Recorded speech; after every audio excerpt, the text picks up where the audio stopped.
Okay, we're back for another year, 2021 Unreal streams for game production. And I have quite a few things that we can do today. Should be kind of fun. There's been a few changes in the backdrop. That was one thing I wanted to make sure I covered. That might be worth discussing. We're going to maybe spend a little bit of time looking at what we can do for improving the, well, not improving, but, well, actually maybe improving. I don't know. Well, we've got, I keep looking the wrong way.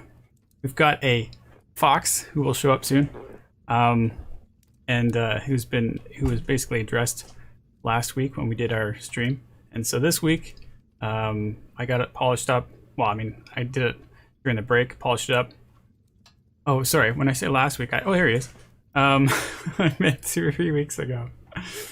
There he is. He's doing his little thing. Okay. So I did a little bit of polish on that, make sure that it sort of works properly.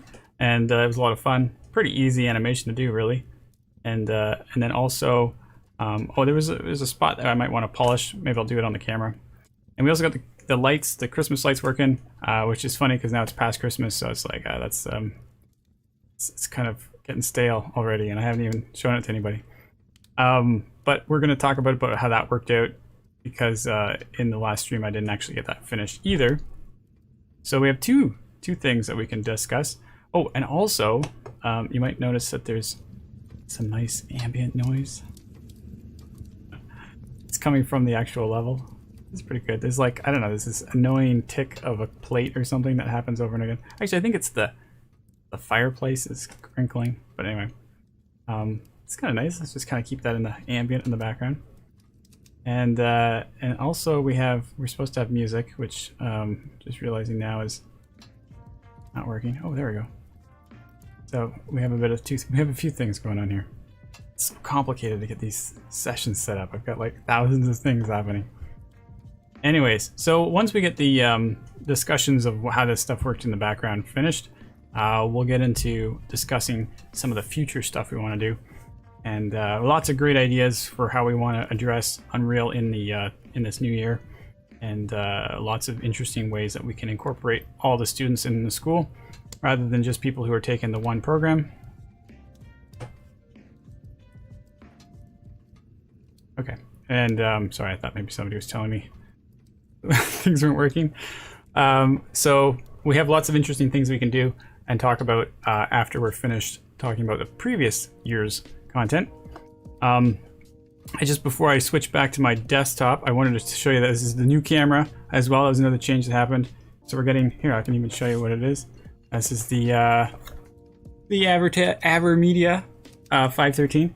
It was a pain to set up, and is a pretty gargantuan camera, but it is 4K, so we get resolution that more matches my backdrop, and that was kind of fun.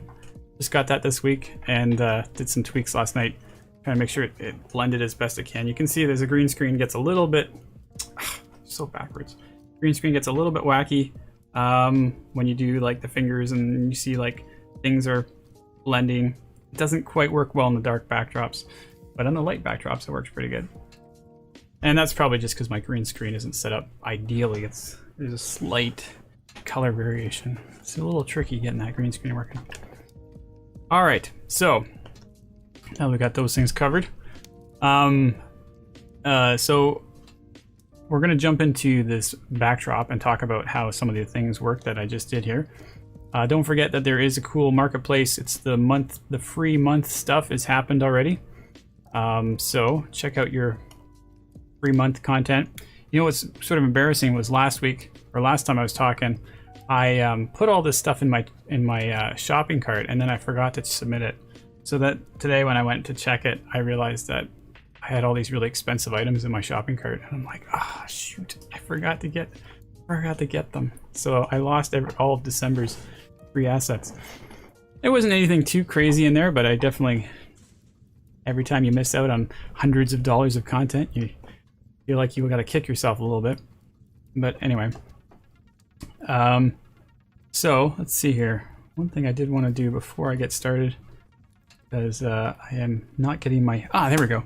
My chat wasn't showing up. So we got some people here, awesome. And Said says hello. So hello. I don't recognize that name, so that's seems like a new one. Excellent. And for oh my goodness, for Zatrix, or Zatrix, that's pretty good. How's it going? Oh, it's Pietro. Hey, Pietro. Changed name because I started streaming some games. Oh, that's excellent. So you're into the streaming as well. Good luck. I hope it's going well, actually. I mean, I'm not saying that streaming's bad, but it's just a learning curve. It's a little bumpy at first. And Big Labagoo is back, so thanks for the reminder. All right, so because I posted it in the channel, I guess. So welcome, guys. So what was I gonna do? Oh yeah, so we're gonna open up the backdrop. I was so used to talking to myself, I forgot people are actually watching. Oh, Pietro says, thank you, no views, no viewers so far. We got pretty decent transitions set up. Ah, that's excellent. Actually, it's kind of nice when there's nobody at the beginning, because yeah, you can just kind of do a trial run and get used to it. It does take a long time to sort of build up viewers. I mean, I definitely don't get many, so it takes a long time. But yeah, it's fun. I like doing it. Okay, so we're gonna jump to the project. And we'll take a look at. I have to remember what it was we all did. Oh, the other thing I was a little worried about. Now that this new camera, it's a 4K stream, so onto my computer, I'm really concerned about how that might like the extra CPU burden on my computer as I'm opening up these projects. Because it was already kind of rough sometimes. We would have total shutdown crashes. Might be a good argument to start looking at how to do like a dual machine setup where you have like you're streaming on one computer and then your work is on another. I might try to figure that out this year. I don't know. It's sounds kind of complicated though. So let's see here. So let's just play the scene. I guess you already know what the scene looks like if we just play it. Oh, that didn't work. Play it in the cinematic here. Oops, not the window wide.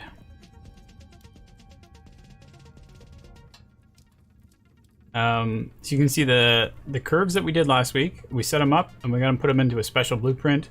That ended up having some trouble getting it working, but I did get it working by the end of that night, so it wasn't too bad. We'll get into that a little bit, but you can only see it when you play it. I'm gonna play it from the viewport here. There we go.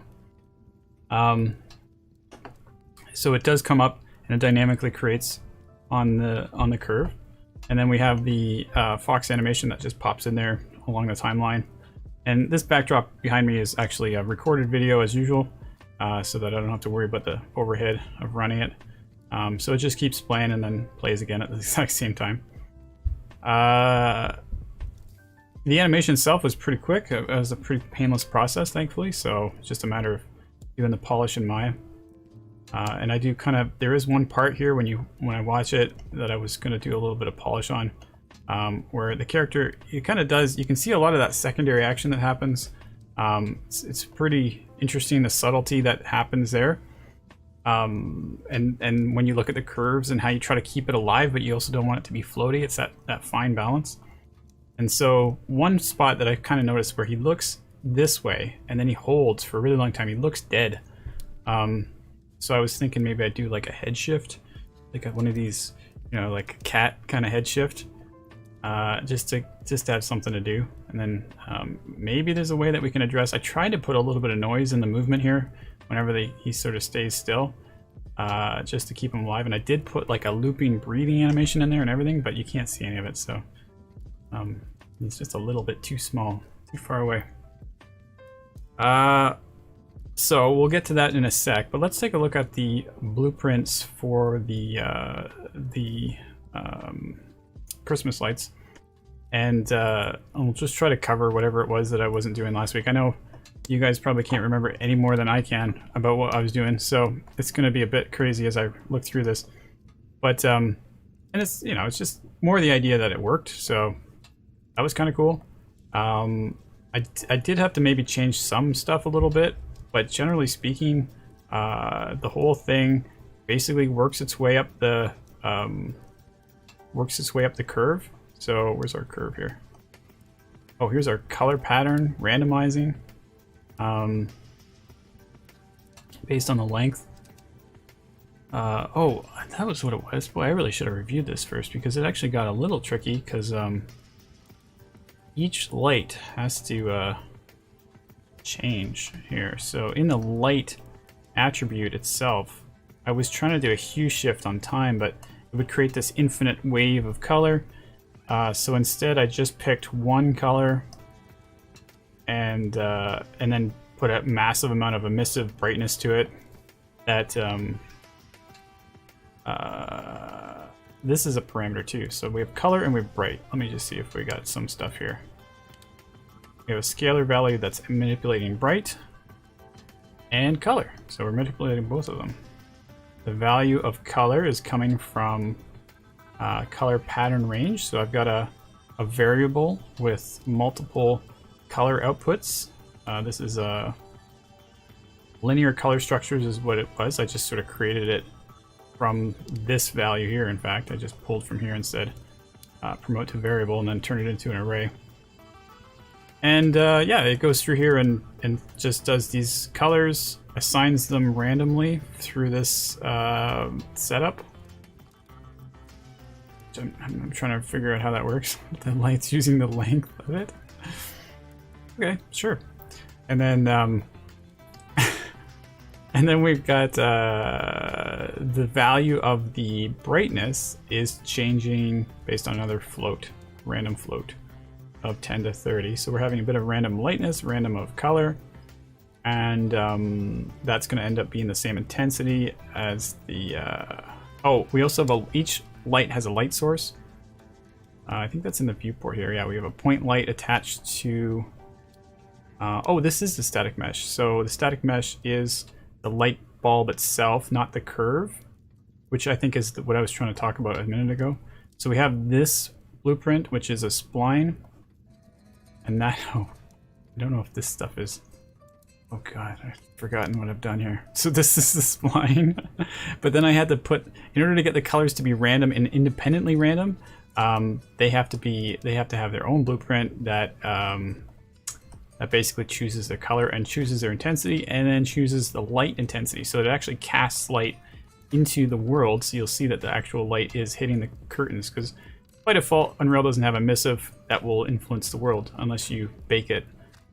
So that was I guess one of the challenges, and they didn't have that in the YouTube video. So that was because they did it a little bit differently and they had different results. We got this crazy little loop here that re-triggers to change the over a period of 3 to 10 seconds, changes the color of the light, so it goes through the sequence and adjusts it again. That's why it keeps changing. Yeah. Hope I'm not losing anyone here. So anyway, we're going to jump over to the curves and we'll take a look at this event graph a little bit. This is probably more based on what was coming from the video. Spline curve, go down the spline. There's our spline curve. Okay, that was what I was looking for before. Begin the loop. On begin play, you go down the loop of the curve, and we're setting the location based on world coordinate space, as opposed to local space. And it's picking random rotation values. So we end up translating and rotating it randomly, and then we spawn one of the Xmas Lights blueprints. That's all that does, which is, you know, not too complicated. So it just goes up this thing, goes, adds them all the same distance apart at different rotations, and then you can see they look like they're two lights next to each other, but that's just because I did a terrible job of making that light in the first place. You remember the light is just two BSP brushes, dynamic brushes stuck together. I made it all within Unreal, and then converted it to a static mesh, so they look ridiculous. I did it on the fly, but you know, they kind of work. They just, sometimes it looks like there's two lights because that bottom part shouldn't really be glowing. It's supposed to be the cap at the bottom. And I don't have any like geometry that sort of goes between the lights, so, which I don't know. You can't really tell if you're not thinking about it, but at the same time, I know it's possible to do that too if we ever did it. In fact, if you take a look at the this month's marketplace free stuff, I was just browsing through it.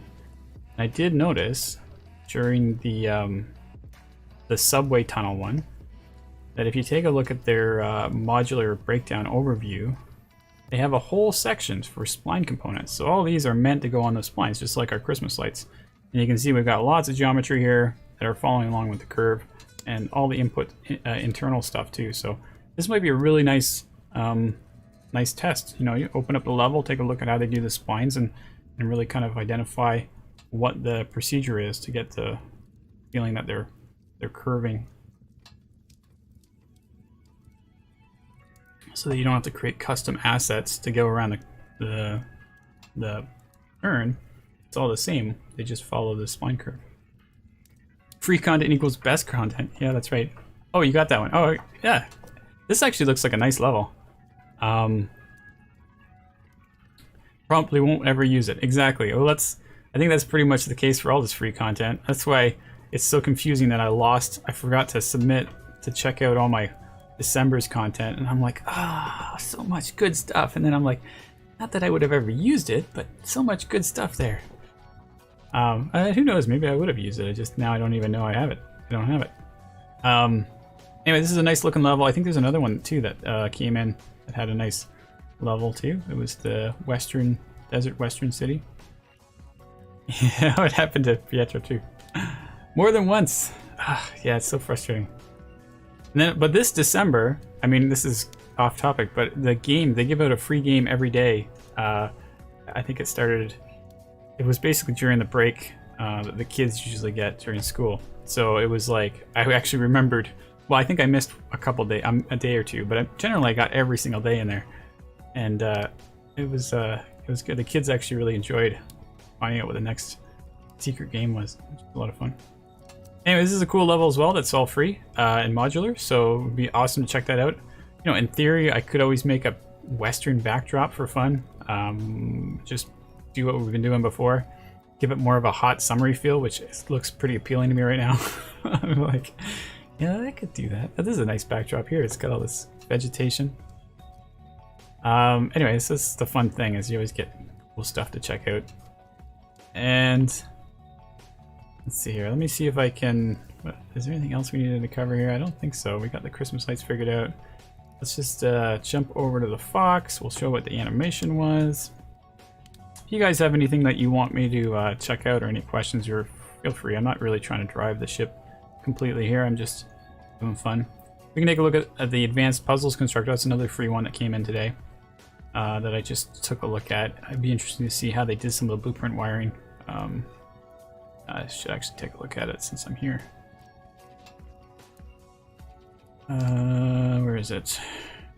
Advanced puzzle constraint. No, that's not constraint. What does it say? Instructor. I actually started playing the game and I got stuck immediately, so I don't know. It's a pretty good puzzle, apparently. Pretty hard puzzle. Didn't know how to do this part, so I guess I needed a gun or something. Anyway, the whole level's there and you can play it, and it's got all the stuff made up in a modular way, which might be useful if you're trying to like put together a puzzle game and you need sort of the hardware and the constructions to be able to assemble it. This is more of a game designer thing, but what I like about it is there's all the blueprints might be there that you get to look at and explore and see how they handled some of these questions and problems. And you know, this was also interesting, the ability to climb on a box. Like, it did seem pretty limited. It definitely isn't like your full agile system like you'd expect in Uncharted or something. But you know, again, take a look at their blueprints, see how they did it, see if there's anything cool you can extract from that. Okay. Alright, let's go back. Got lots of time. I'm rushing through this as if we're in urgency, but not doing too bad at all. So I'm going to jump over to the Maya file where the fox was. I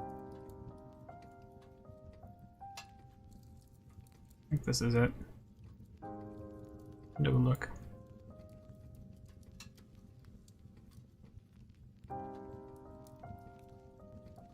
Oh, I know the other big news that I haven't got anything to show for you right now, but is during the break I did my research and I invested in an iPad Pro. So that was a big decision on my part, because I was like, you have to make sure that what I was buying was actually going to be useful, since they cost a little bit of money. And it does. It seems like the iPad Pro, the new ones, are actually quite cool. They've got LiDAR detection and using lasers to detect spatial distance, and they're really good for AR. And they also have that facial recognition, recognition for real-time facial capturing. So both of those are actually really interesting. And then there's also the stylus tablet pen thing, which my wife is excited about. So it's hitting a lot of different targets at once, which is cool. And we'll be able to talk about that during the stream. But it doesn't show up until the 15th of January, so I got another. It won't even show up next week. Like, it's going to be after the stream next week, apparently, assuming that it shows up on time. But it would have been kind of cool to do like an unboxing or something for it, just so I could see what it was. But I have a feeling after a week I've already opened it, tried it out. So maybe after that I will have talked about.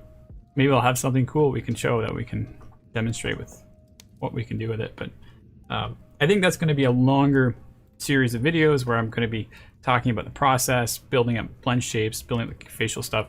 I mean, I've never done it before, so it's going to be a kind of a bumpy ride. But I think it might. I personally really want to know about how to do facial capturing, but also create a facial rig and get it working on Unreal, because I think it's an area that I haven't really spent very much time in yet. And yet, meanwhile, that was what I was mostly focused on when I was working at Rocksteady. So it'd be nice to get back into that and figure out a good workflow. And it would directly have some benefits when we're doing the stream.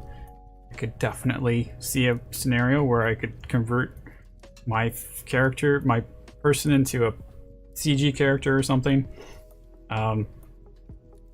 Even though that does look kind of a little bit cheesy, but it would be a fun thing to do since I've already got a virtual background. We can go into like more of an abstract world and like create this environment with a character that makes more sense as they match together. I don't know. We'll see. But I'm not really expecting like amazing results. I'm expecting like fun results, and we'll see if amazing is possible. So here's our animation.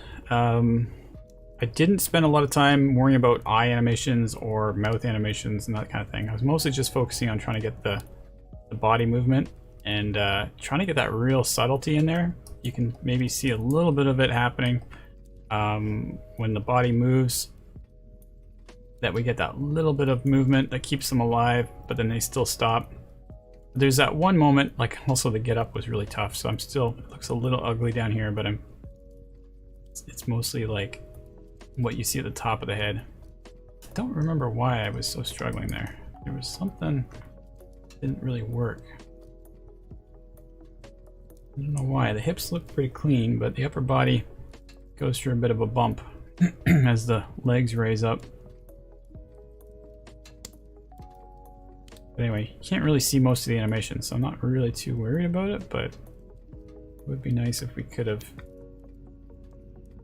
if it made more sense on the upper half of the body.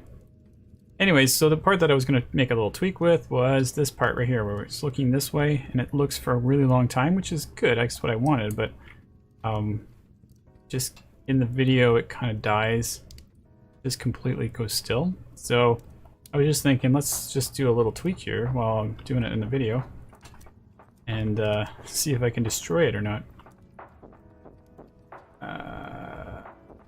And we'll just try and put just a little bit of a head shift. Shouldn't be too hard to do.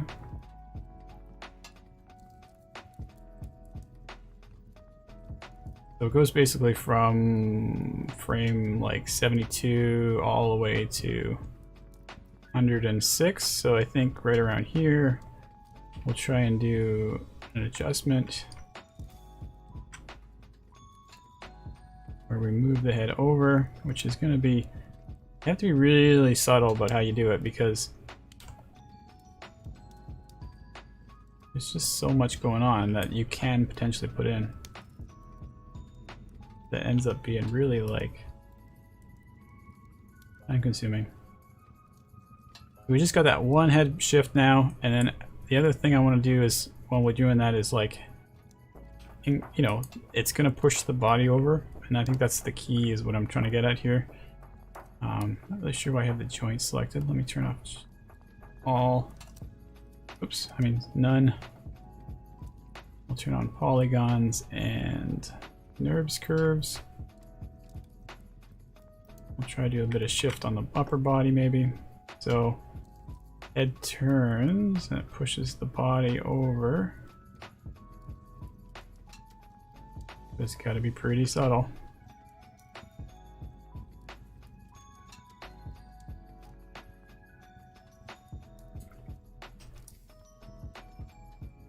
Pull that back a little bit.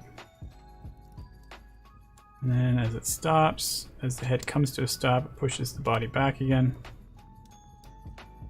It's going to be something like that. But then, and then you make it really subtle so that nobody ever knows you did it. Which is a hilarious part about doing animation. Nobody notices you did your job well.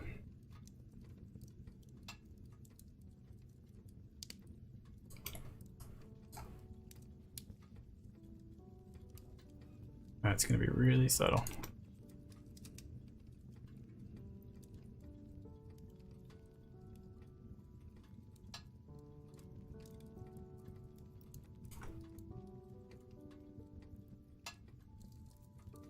Really, really, really subtle. I think that's probably because it's such a small head movement. Let's see what I can get out of this.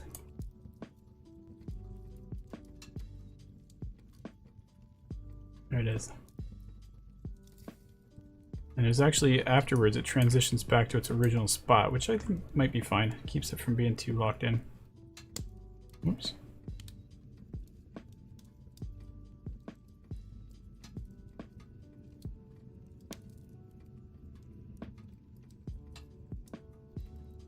Like I feel like even as the head moves, it's locked in too fast. So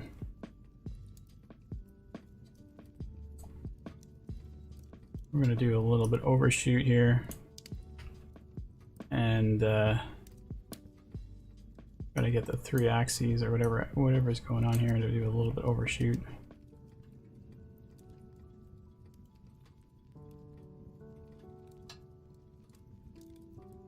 That's too much overshoot.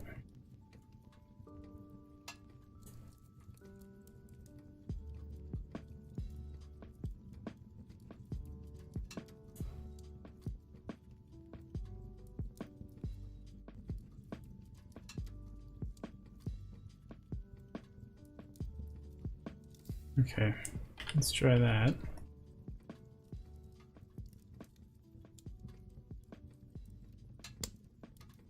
Sort of the idea though. It's just supposed to be like, I think it's going a little too fast at the moment, to be honest, but it's almost like Fox is about to go catch a mouse or something.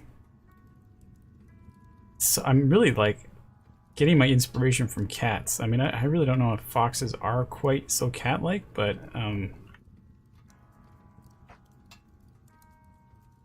it's not the right curve. There it is. But I feel like I can definitely see the characteristic of a fox and a cat.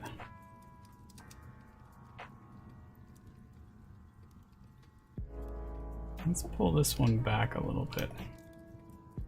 What happens a bit before the motion? Maybe not.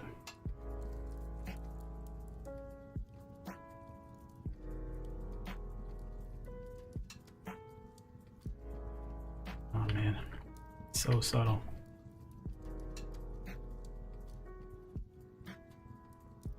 No, I don't think that helped. Let's put it back again. Doesn't have to be super perfect, but I just was like, oh, that'll help. And then I did it, and I'm like, no, it's not helping.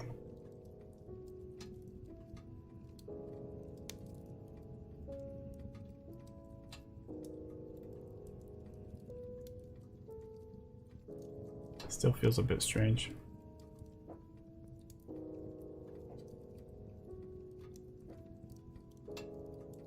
But anyway, so that's about it. I'm going to export this into Unreal, and we'll go through that process of showing how that updates, because it's already set up. So basically, I'm going to save this. It's always good. The first thing we do is check it out of source control. Oh, it just auto-saved. That was handy. So check it out. And then we save. Hit control, continue 3 times because we've got all these assets referenced in. And then we're just going to grab the skeleton root, the game skeleton root, and we're going to export that as export selection. Make sure that it is an FBX, and we'll just make sure animation's turned on. We're going to bake animation, 200 frames. We're going to save it to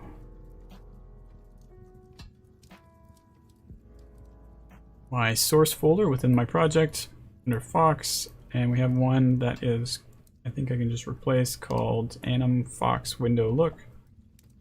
We'll place over top of that one. I don't even submit those FBX files into Perforce because they are just temporary files that don't really need to exist. And then in Unreal, because I didn't export it into the project, it doesn't automatically detect that it changed. Could do that workflow, but I'm just so used to not doing it that just manually.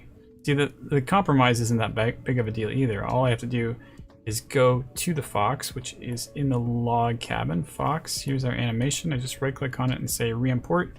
It already knows where the location was that it imported from before. So it just re-imports from that file. There, it wants me to check it out. And here's our Fox animation that has been hopefully updated. Let's just believe it is. Go to our cinematic or our sequencer over here. And play this. There it was. A little bit of an adjustment there. Minor thing. But anyway, I got to show the whole pipeline and the workflow. That wasn't too crazy. So we'll save that. Now what are we gonna do? Got all those things I was gonna do done. We'll start talking about what we're gonna do next. All right. So what we're gonna do, what the plan is to do next, like we have lots of interesting ideas on how we want to basically bring Unreal into the curriculum more for all students, and we're working through it. There's lots of discussion points about how to do it, but one of the ideas that we want to do is try to get it introduced in like sort of the modeling stream, the animation stream, the Houdini stream, and so that by the time you get just far enough where you're kind of in Maya and you're making stuff and you're kind of comfortable with the workflow, then we start as supplemental material, start throwing in Unreal content and sort of basic Unreal tutorial stuff. So as you're making your animation in the Unreal stream, or I'm sorry, in the animation stream, we have access, you as a student would have access to a project where you could just import your animations and see your character, do your animation. There wouldn't be a lot of technical setup that we're always trying to worry about here in these streams. It would just be like, open it up, grab it, import your animation, just like what we did here. And then you could see your animation. And we would create like a nice backdrop set that would kind of work for that character, so that you could see your animation in that backdrop. And there would be a cinematic sequence kind of set up already. So you can just scrub through it and see it and maybe play with the cameras or whatever. And that would just be a nice stepping stone for the students, because they would just be able to like right away get cool results from Unreal, start seeing your animations in real time. And because we're adjusting the content in the animation stream in particular to make sure that we're animating with game ready rigs, we should just be able to like have it work without too much headaches. and it's a really nice stepping stone into working with Unreal. And then down the road, we want to make sure that all of our content from that point forward is going to be supplemented with some sort of Unreal content that is appropriate for that type of subject. So I think that's where we get into, there's just so much cool stuff that you can learn in each department. And Unreal has lots of great content for free already online. And so we just need to tap into some of that and make sure that it's available in the right place at the right time for the student. And then we're going to get it so that the students all have access to our open department Unreal development, where we can bring everybody in here and I already have an open session that happens every week on Tuesdays. And so everybody can join in and ask questions, and we can have Q&A time for people that want to know how to do Unreal. And as those Q&As start to fill up, we'll add more mentors and stuff that know Unreal to join in, so that we can hit different time zones and make sure that students know what's going on. So it's a nice way to make sure that we address Unreal, even if you're not taking the Unreal course, but we'll still have an Unreal course specifically for people that want to go deep into Unreal, like what we're doing here, and well, even further than what we're doing here, to be honest, and really start to hone in on it as a technical artist, which is something we don't currently offer, is technical artists directions, because they're usually really hard to cater to, because they're hard to do. But because things are changing so quickly in Unreal, we have so much opportunity in those directions.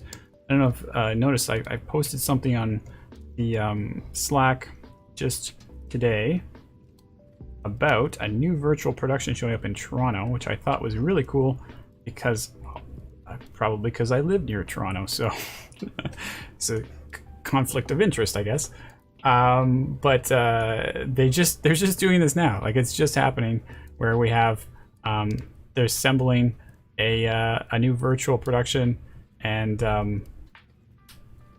they have lots more in store for 2021. So I don't know whether they're going to make a whole bunch of virtual production sets, but like, as you can see, you can put them up pretty quick, and they work.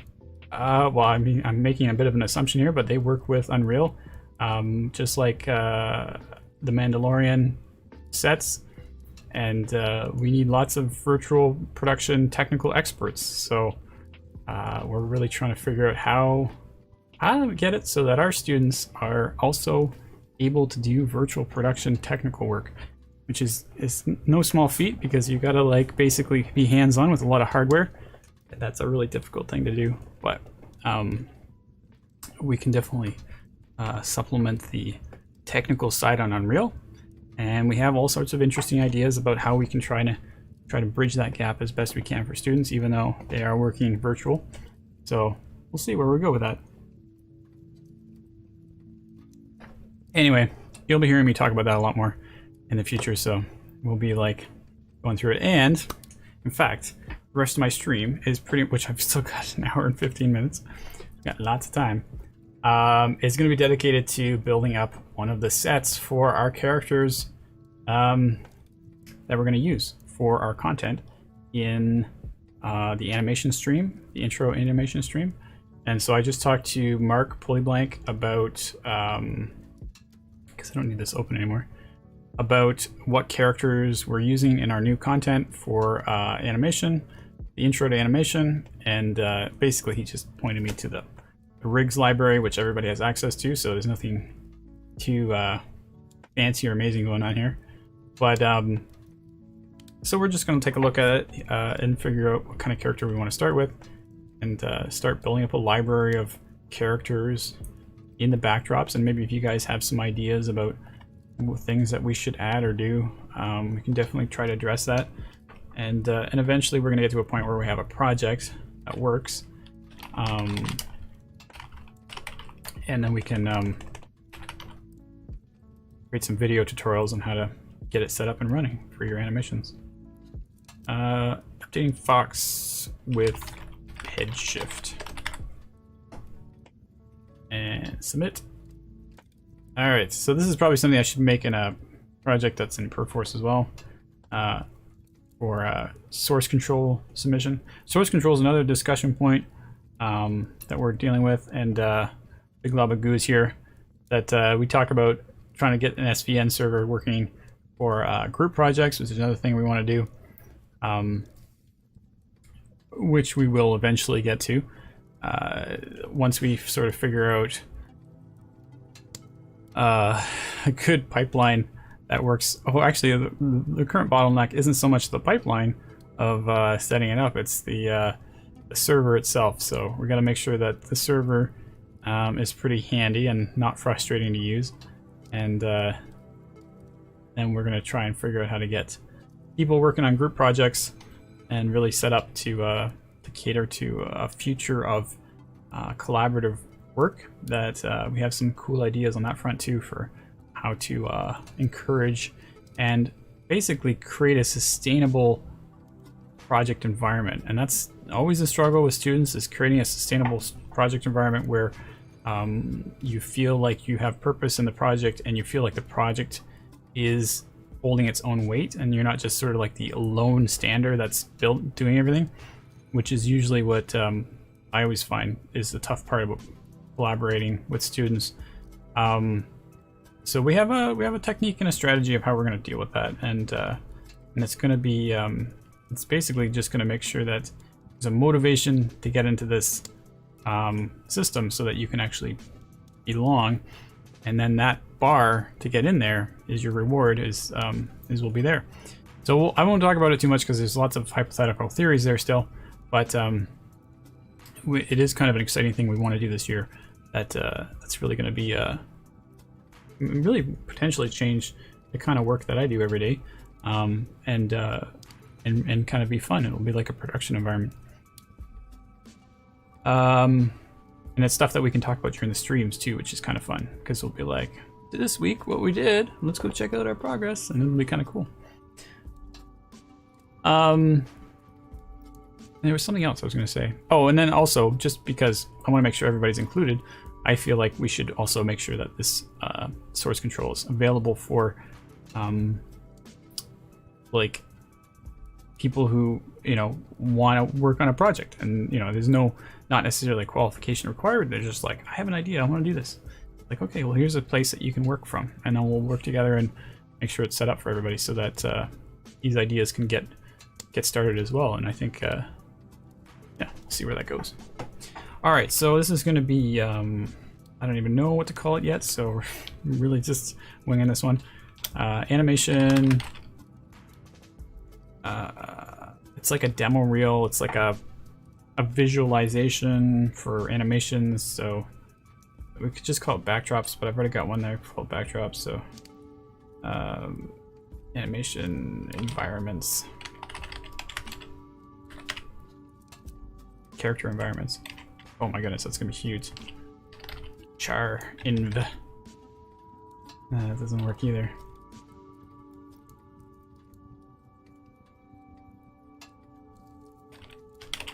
Guess what? I'm gonna do backdrops because that's how it goes. So in here we're gonna create a new project. Kind of go from square one here. Unreal.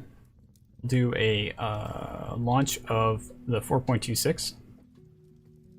Oh, and then there's a whole nother discussion about Unreal 5 coming down the line in this year. So that's another giant question mark in our whole. See, 2021 is going to be crazy confusing because we're going to have like so many elements trying to come together at once, and I think it's just going to be a really interesting year to follow. Because I really don't know what's going to happen with Unreal 5 in terms of how it gets received by the industry, or industries, I should say now, and what kind of pipeline challenges there are down there. Like, we're really going to find out this year and see what it's like, because it will be available this year and we can try it out. All right, backdrop is not what I want to do. I want to create a game. Oh, we could do a film television setup. I don't know if that's useful. End display, virtual production workflows. Maybe, but we kind of also want to just maybe use it as a game character. I don't know. Let's just take a look. We'll go into this one. Got virtual production, which I don't know anything about. But, oh, it's got all these like new display tools and stuff, which I think requires hardware in order to preview it. To live events, virtual production, workflows. Very cool. Know nothing about it. I don't think I should experiment in this area because it's probably going to change rapidly. In-camera VFX.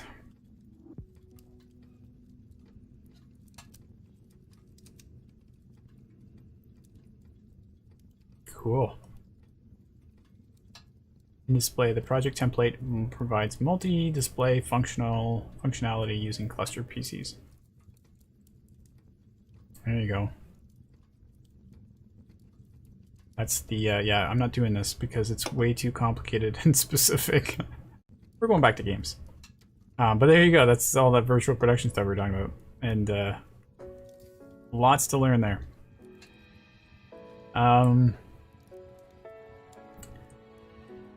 So we're gonna we could do a blank project, really. We don't really need all that other stuff, so we'll just do a blank project.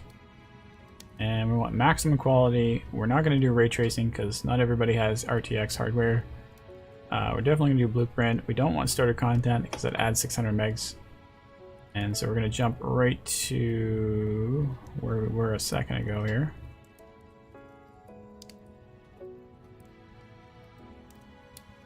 And backdrops. Oh, I already called it anim backdrops. Shoot, that's not how this is gonna work.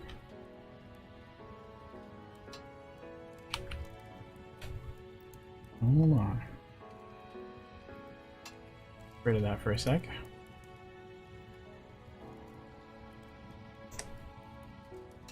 Alright. So we'll create that project, put it back in there again. And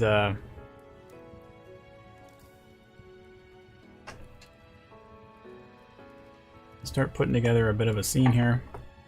But we're going to use the rigs from the Figgins rigging system, which is basically what's in our rig library that Mark was pointing me to. And we got lots of characters to choose from. Not all of them are game compatible, so we have to be careful which ones we pick. But that's basically what my job is going to be, is to get this all set up. So we'll have a whole list of characters. And they're all going to be sharing the same cinematic, or a variety of cinematics that you can pick from, I guess, for backdrops. And I mean, honestly, some of these backdrops could just come from the free content from Unreal. Like, if we have a character that fits the Western backdrop, I mean, why don't we just bring that in there? Make it our backdrop. It's going to be a massive file, so we've suddenly gone from like 50 megs to 5 gigs. But I don't know, we could toss around the idea anyways. So let's take a look at the rigs actually first before we get too far any further. Unless there's something else I'm missing here. I don't think there's much else I have to do. And we'll start putting them into the source folder, I guess. So I'm going to make a source folder. We can talk about how we're going to add this to Perforce too, but it's pretty straightforward. Basically, it just shows up here. I mean, the hardest part is mostly the server side stuff. The only folders I really want to put into Perforce is the source, the content, the config, the source, and the U project. All these other folders I don't want. And in theory, I don't even actually want the editor ini file because it is specific to my editor. So engine and game are all for everybody who uses the project, but the editor ini is something that I change specific to my interface. Anyway, so there we go. Oh, and also I don't need any of these folders, but I didn't put them in there anyways, so it doesn't add empty folders. Handy. So we'll submit these 3 files. And I don't even know where this is gonna go. This is maybe more complicated than I realized. Animation, backdrop. That wasn't too bad. What does that look like in the depot? Oh, it's just sitting there in my PG Spectrum group. When we talk about SVN source control, we're definitely going to have a lot of conversations about that workflow as well and how we're going to set it up. We'll probably set it up in a way that each project is going to be independent of each other, so you don't have to worry about cross syncing and all this stuff. But it's going to be a similar process where we're trying to discuss checking files in, submitting files, and we'll talk about how we're using SVN tortoise while we're doing it, which is currently the idea anyways, unless all of a sudden we decide to completely pivot on that one. And then, hold on a sec, let me just quickly jump over here for a sec. Just making sure my stream is still working. So what am I gonna do here? Oh, I was gonna look for the rigs.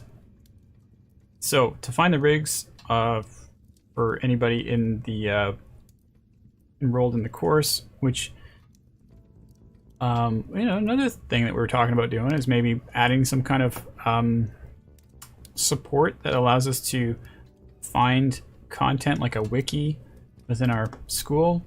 It's currently something that we don't have that's very easy right now, is finding generic documentation or content. Like this folder, for example, it's kind of a weird folder to find. But meanwhile, everybody can access it. It's not like it's specific to anybody in particular in the school. But I know that for me, I have to go into one of the courses and then click on this link. And I know where this exists in like the box folders, or sorry, well, this, it is in box folders. But I don't, but there isn't, like, from a student's perspective, how to generically find this. So, except for the fact that we have it posted in one of our channels and all that stuff.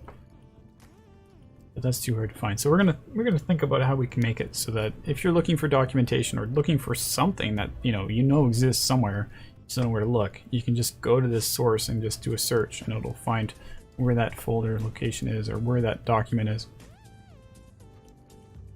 And then what we're gonna look for here is advanced body rigs.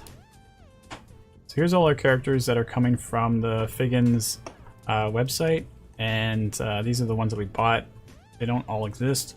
And if you take a look at this JPEG here, you'll see that we have, this is a JPEG that I put together just so you can see all the rigs.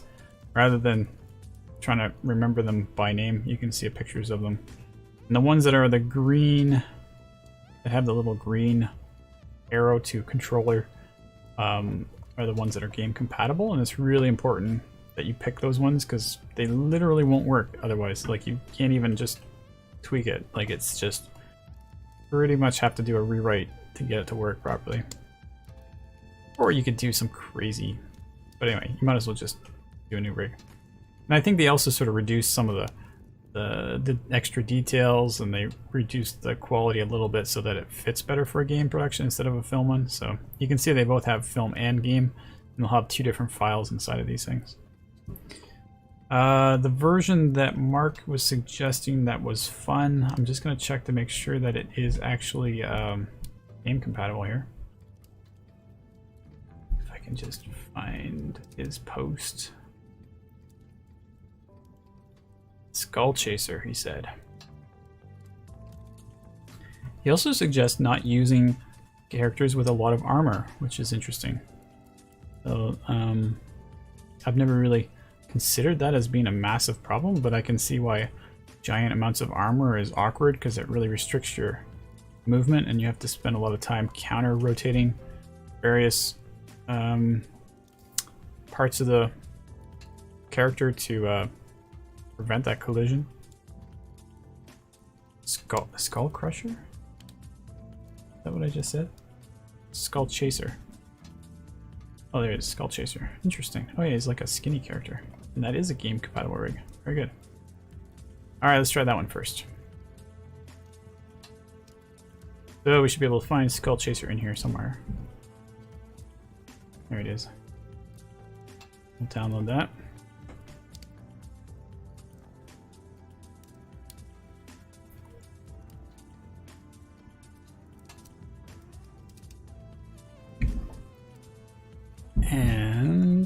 Now I'm going to jump that straight over to the... oh, it's still downloading apparently.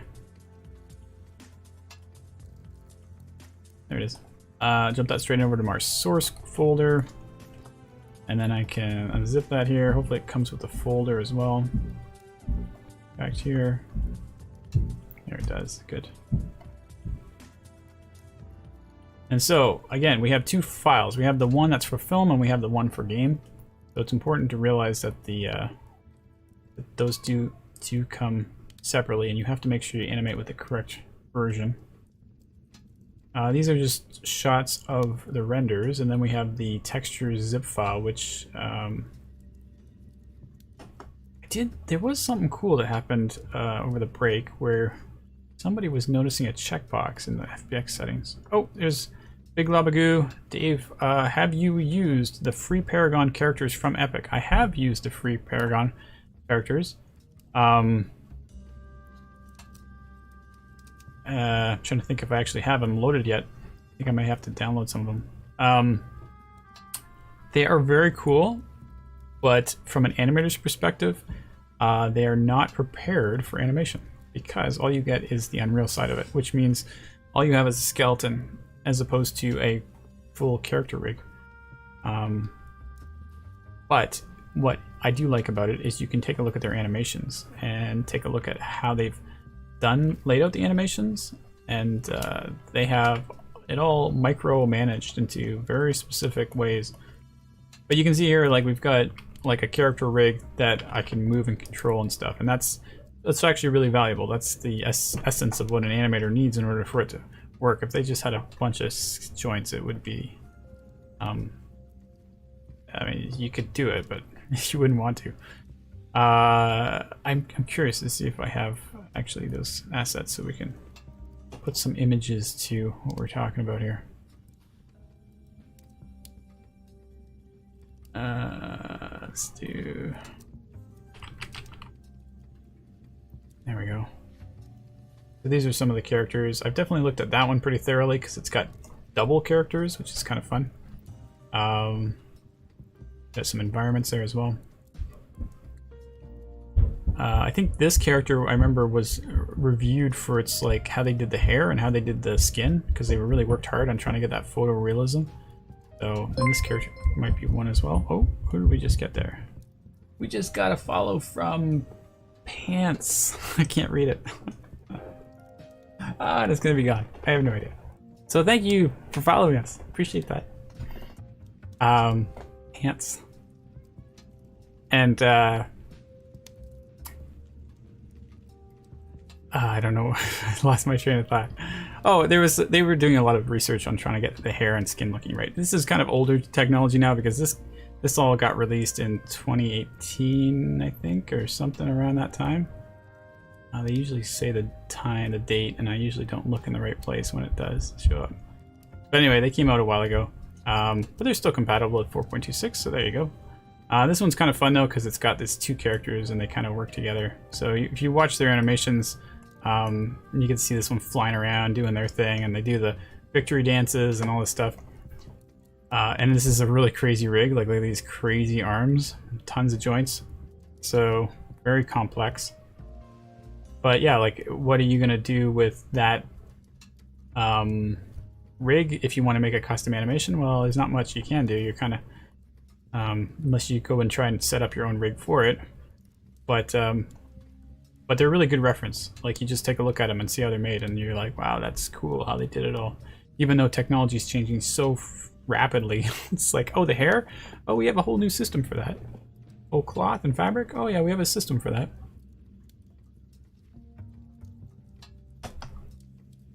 Oh, there was another cool library asset that I did take a look at that's free this month, is for like smoke and clouds and stuff.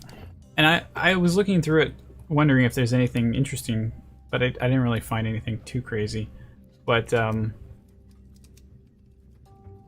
see if I can just quickly jump into it, because I just loaded it up before the stream. And it's using, they're all still using sequencer, no, not sequencer, Cascade as their form of VFX tool. The VFX tool that they use is Cascade, so it's not using Niagara. Oh, this is Animatrix. Okay, wrong one. There we go. So there's a demo room. This is available this month for free. You can go to the demonstration demo room and just take a look at some of the different effects they have. And they're all just basically sprite-based simulations, from what I can understand, that just play their little video. Some of them loop pretty good. I think these ones are like spawning multiple sprites over and over again, which kind of gets this nice cool effect. But I think that really what I got from it the most was just looking at a whole bunch of ideas about how to do smoke. Like, these are definitely unusual forms of smoke, and it's almost like a library of concepts that somebody has gone through and R&D'd through. So I feel like just that idea and that concept is really helpful. And regardless of whether they're working in Niagara or not, you can easily convert these concepts over. So it's not like it's completely useless because it's made in Cascade. But it's just a great resource. I mean, you can just take a look at these things, see how they're made, what they're doing, and get a immediate result of whether that effect is close to what you want to create or not. And if you mix them together and build a bunch of them, then you can build up a full-on complex explosion. Like, these are just pieces of the puzzle rather than the final project. So I thought that was kind of cool, especially since we've been doing a little bit of VFX stuff, trying to get our snow working and that kind of stuff. So it's nice to have those ones stored in like a library of resources you can come back to. You do need them. Hopefully I'll remember I have that one. Okay, so here's our skullchaser asset. We're gonna try and put that one into Unreal right now. Whoa, oh, like that's a really big pistol, but it's just a full-on gun here. So we'll take what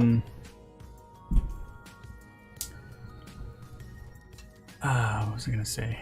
What are we doing? Oh, we're gonna get the skeleton. So let's see here. We should have a rig in here that is going to be ready for output skeleton. Here it is. So this is what we're looking for as a skeleton to export to Unreal as a hierarchy of joints. It's really important that we have this to export into Unreal, and that is basically the difference between a game ready rig and non-game ready rig. And so in order for me to do, the first thing I need to bring into Unreal is a skeletal mesh, and that means I need the mesh and the skeleton together, so it captures all the skinning data, and I bring that into Unreal. So I need to grab the skeleton hierarchy, and I need to grab the geometry hierarchy, or at least the geometry itself. I could just do the whole hierarchy, I guess. We'll see what happens here. And it's going to carefully use all the naming conventions and the folder path structure here. So one of the big hiccups I had back in the previous streams was I accidentally put namespaces in. So, which, to be fair, is a legit concern, because right now, as we work on this skeletal mesh, we're exporting it from this Maya file. But then if an animator wants to animate it with it, best workflow would be to migrate it in, or reference it into another Maya file, and in doing that, you actually create namespaces. And so you're going to have like a little name in front of your folder, and then it's going to change the name, which means it's going to conflict with the naming that you're going to be using in Unreal. And I think in the newer versions of Maya, they've actually made it so you can't turn off namespaces, so you have to have some sort of namespace. So maybe this is a good argument to, but then if the student decides not to animate with reference, then they have a different problem. So what is the right answer? I don't know. Maybe it's better just to keep the namespaces out for now, and then fix it later. I'm not sure if Mark is encouraging names referencing or not. Riz, hey Riz, yes, Maya complicated software. Yeah, it's there's so many like little hang-ups that will knock you over as you work your way through it all. So I'm going to export this. I got the mesh and the skeleton set up. I'm going to do export selection, and we're going to make sure that our checkbox are correct here. So we turn off animation. I always turn on smoothing groups, because if you don't, they actually ask. So they're like, oh, this meshes are missing smoothing groups. But by default, I think smooth mesh is turned on, so you don't want to do that. Otherwise, it increases the geometry count. And you don't want, I mean, maybe you want referenced assets content. I'm not sure if that makes a difference. You definitely don't care if you put triangulate on or not, because it will triangulate it regardless when it brings it in a row. And there was an interesting checkbox down here somewhere. Somebody was showing me. Embed media. I think that was what it was. And that might be an important checkbox in order for you to allow to bring in textures. Because I've currently not had much luck bringing textures in. So I'm going to actually try this here, because it is a pain in the butt to bring in these textures and assign them all. So we're gonna do that experiment. First of all, I have to unzip my textures because they're not zipped; they're still zipped. I'm just gonna unzip them here, and if I unzip them into the same folder as my Maya file, which is currently in a subfolder, put them in the same folder as my Maya file, then I won't have to worry about relinking pathing. I'll just have to go in my file and either reopen my file, or hopefully I can just use this option to reload textures. There we go. Regenerate them. Riz says, I tried it once but couldn't figure out how to use it. Lightwave is much more user friendly. Yeah, I remember you were talking about using Lightwave. I mean, to be honest, I haven't used Lightwave, so I don't know. My judgment is going to be biased here. But I think it is kind of true for any software. Is you get comfortable with it. Like, for example, if I was to move to Blender right now, I'd be like, oh, this Blender is so complicated. Why is it so hard? But it's just because I'm not comfortable in that environment yet. I'd have to sit there and get used to it. And meanwhile, in Maya, I kind of know all these, subconsciously know all these tricks. So for me, I can get stuff done. Let's see, what was I doing now? I got textures. Hopefully they're textures. They're all hooked up. I don't know if these are using physically based rendering textures. I think they're still using the old ones, but it's basically a Lambert, yeah. So, which is actually for the best, I think, because I don't know if FBX supports PBR textures. I know that is a fairly new feature, so it might actually be a restriction. I don't know, we'll see. Let's try it out. Put the meshes and the skeleton. We're gonna go File, Export Selection, and we're gonna make sure that that embed media is turned on. And we go back to the folder. Wow, I'm in the wrong place here. And backdrops, source. Let's put that over here. Skullchaser. And we do. It's a skeletal mesh, so skm underscore skull chaser. And the reason why I'm trying to do the naming convention here is because it will use that same name when it imports it into Unreal. So, which it's going to create all these other elements, assets too. So it's not perfect, but all right, I'm going to go for it. Export. It says embed media. Following textures will not embed in your scene. Ah, interesting. So it was trying to do the textures. I'm not sure why those ones got missed.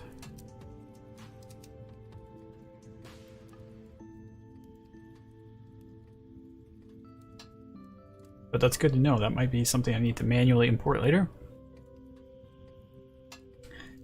Skin definitions, unable to bind pose for a bunch of stuff. That might be important, it might not be important. Choose complex animation. Complex animation was exported. Okay, we'll see. I don't know. I thought I turned off my checkbox for animation. Riz says, I used Lightwave at NASA. You what? Wait a minute. You were working at NASA? And you were using Lightwave? I have about 1,000 questions right now.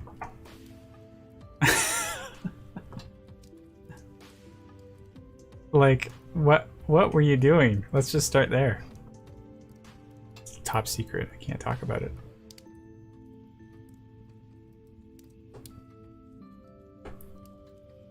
Alright, so here I'm back into the Unreal Anim Backdrops scene. I'm going to create a new folder for skullchaser. And in here, we're going to import our skeletal mesh,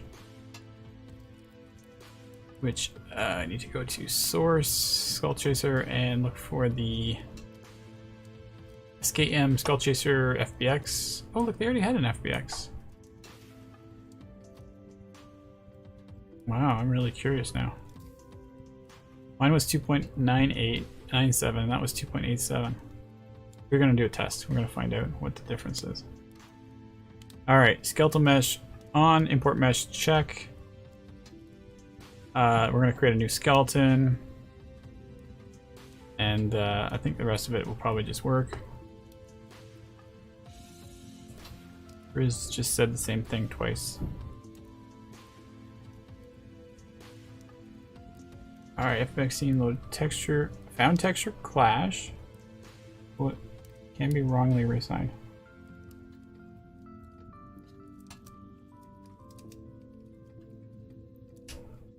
Okay. I'm not sure, that must be that missing texture or something, I don't know. This probably is the bind pose stuff, yeah. So the bind pose stuff is, it's important and interesting, but you kind of you can repair it using a checkbox within the. It might have been a checkbox I should have checked on when I was going through my import settings, but it's basically, I think, use your, it's either this checkbox or this checkbox that you can turn on and re-import, and it'll often correct some anomalies like that. Anyway, the mesh came in. I think we got the skeleton in here. Did not get the textures. What was I just doing there? Bones, all hierarchy. There we go. Oh man, look how many joints are in these hierarchy. Tons of twist joints. So, and which is good. Twist joints are great, but it's also like not something that was working with the internal Unreal rigging system. But don't worry about that. That's not an issue, because that's not what we're doing right now. So now we've got is a skeletal mesh and a physics asset and a skeletal mesh skeleton. The physics asset is probably ridiculous, so don't worry about that. Let's take a look at some of these textures here. We got Lambert and I don't know if there's any. There's no actual. We got lots of materials and no textures, so I did not import in textures at all. And if you take a look at the skeletal mesh itself, whoops, sorry, the mesh itself, you can see this is where all the materials were being created for, because they've got lots of different material slots available on this imported mesh. And so we just have to, we could like reuse the same one, or we could replace it, but they all sort of represent different pieces of geometry in the mesh that were assigned a different material. Currently, none of my examples have been very interesting. There we go, that one's the gun. And so there's some of the gear, and then we have, for whatever reason, the top of the head. Oh, the glass. And there's the body mesh. So each one of them represent different parts. I'm going to try importing the FBX that they supplied, and I'm just curious to see if they've got the textures working on that one instead. So I'm going to make a new folder called test. And import this default FBX and see what happens. Inside of this option, when you're importing, there is a choice to, is it up here? Here it is. You can say,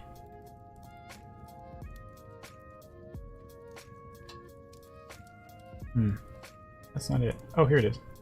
TAO ref pose. So these are turned off. So let's try, well, I don't know if I want to screw up my, let's do the same import as before. I want to, oh, and there's also a checkbox at the bottom for textures. Was that default on or off? Import textures is on. or it didn't detect any textures in the file, which is probably what that actually meant. Hence why it was grayed out. No smoothing group. No smoothing group. See, that's that error that I was talking about. So you turn on that smoothing group checkbox, and I think that error goes away. Let's see what we got here. So no textures on this one either. Actually looks very similar to the import that we did. So seems like we're on the right track for proper exports. I'm going to delete this one.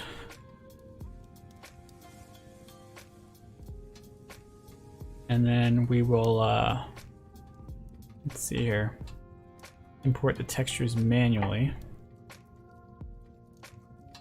Unless there was some theory that I forgot about that we were going to test, but I don't think so. I'm just going to bring in these textures. And we should probably organize this into subfolders a little better.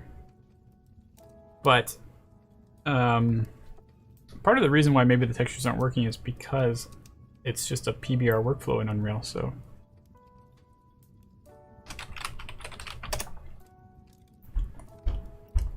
we'll bring these over.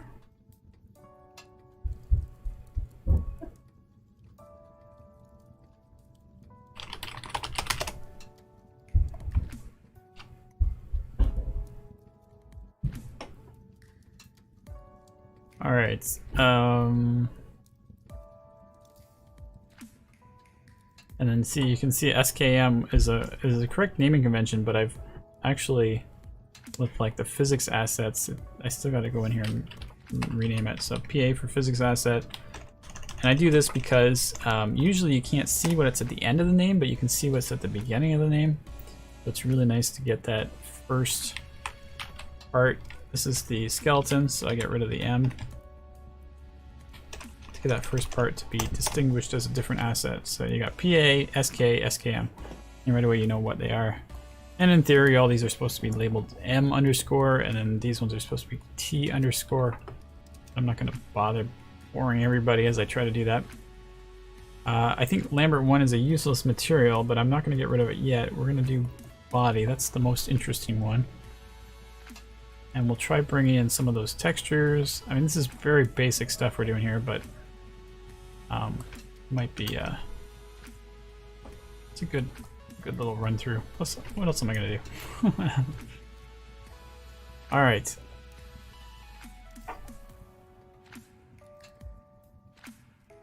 So these look like pack textures. That's why they look kind of hyper colored. There's probably a different material for RGB. I'm not sure if that's true or not, but sometimes that is how that works. This one's called body, and this one is called pistol, or Burstal. Not sure if that's a spelling error or if that was a unique name they gave it. Oh, that one's body. What's this one?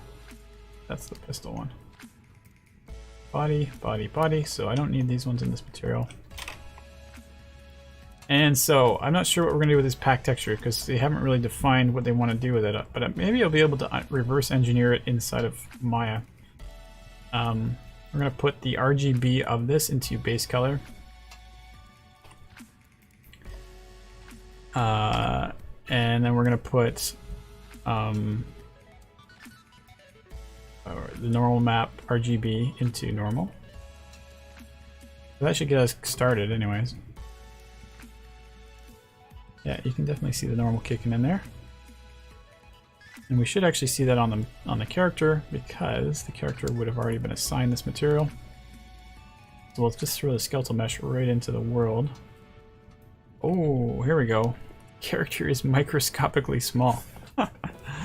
Alright, that's a tricky challenge. Let me see here. It's possible that it's just because our units are wrong in Maya.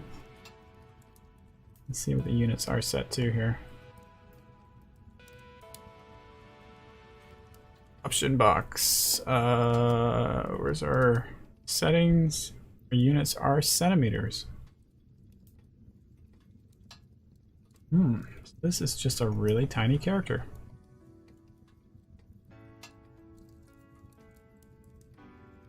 If we create like a measurement tool, distance tool, and create 2 locators. And hold V to snap vertices to the top. We'll notice that it's 18 centimeters high. So he really is a tiny little character. I don't know if that's supposed to be that way.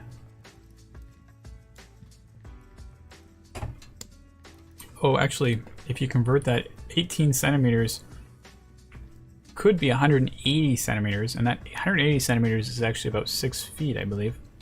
So it's just on the wrong variable, actually. So if we went to, like, instead of centimeters, we just went to... they don't have... what is it called? Decameters or something? Oh, that would make them smaller. So maybe millimeters. I'll be able to find out right away. Yeah, there you go. 184 millimeters.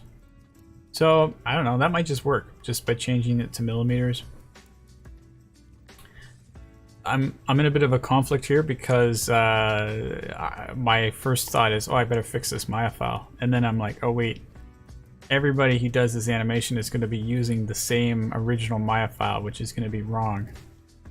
So that's a problem. And they're all going to be importing into Unreal, which is going to, if I fix it in Unreal...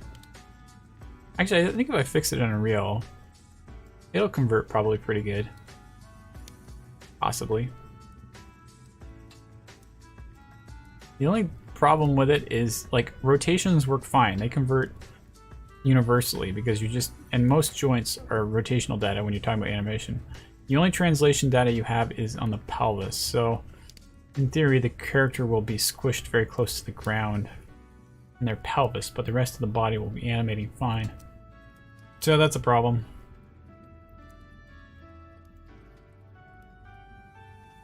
So how do you change that? And the reason why I don't want to change it, or sorry, I do want to change it, is because if the physics on a character that is really tiny is totally different than a physics on a character that's 6 feet tall. So you can't really get around that unless you go in here and really manually adjust all these values of how heavy things are and how much gravity it is and all this stuff so that it's matching to the original size, which is way too complicated.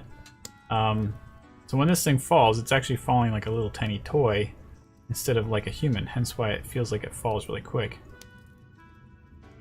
And that's the big argument as to why you should make everything correct scale when you bring it into Unreal. Like, if I was to take this object and just increase the scale by 10 times, which seems pretty easy to do, it's still going to have incorrect physics. It's still going to be calculating on the wrong ratio. Not to mention, if I was to if anyone else was to try to use this asset, they would always be like, oh, just drag it in, and they'd be like, wow, that's a really tiny character, why is it so small? And they won't know what the proper scaling is. So it's really just not very good practice in general. So I don't know. At this point, I feel like what I should do is re-import the asset at the proper scale so it's working properly in Maya, or sorry, in Unreal. And we're just going to have to say in the videos, make sure you switch your assets to millimeters in Maya before you export, otherwise you're going to get distorted animations. And then that will at least make your life potentially better down the road because you'll have a character the right size. Okay. Or, well, yeah, see, otherwise you could be like, oh, let's just fix the character in Maya. Back to that one. They should be able to scale this, actually. You could probably scale this by 10. And then you have a 10-sized character. So the rig has been made in a way that's been very carefully done so that scaling works properly.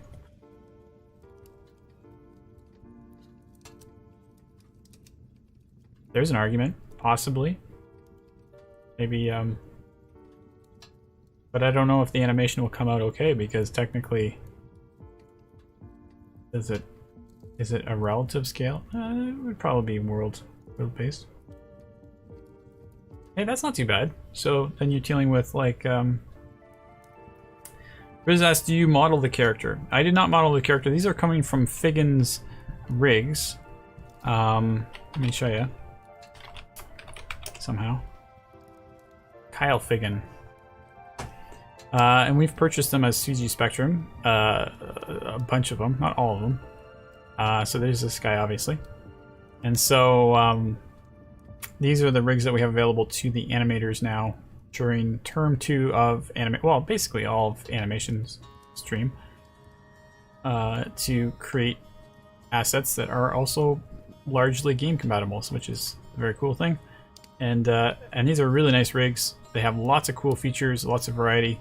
Some of these characters have like tons of extra overlap items that require lots of overlap animation. And I have a student who's working on this one right now, and they are experiencing the challenge, which is always fun. It's actually a lot more satisfying when you have all that cool stuff. I mean, it's time consuming, but you do it well. It's very satisfying. Okay, so I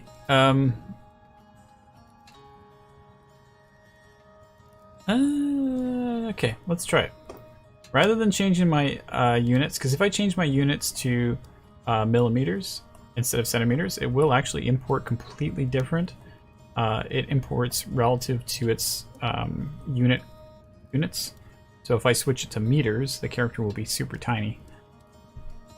So it is really important what units you are, and often you'll see a new Maya file will sometimes come in as inches, and then that doesn't match to Maya's.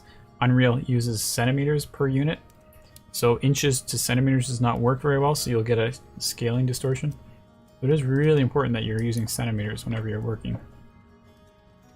But what I'm going to try doing is scaling the character to 10, and then I'm going to do a skeletal mesh update, and we'll see if the character suddenly goes full size without any problems. And then the solution is just make your character 10 times the size, and then it'll export properly, rather than worrying about switching your units to millimeters before you export, which I feel like is a little more of a better compromise. All right, we're gonna do this export selection. Not gonna do animation. I'm just gonna overwrite the same file as before and export.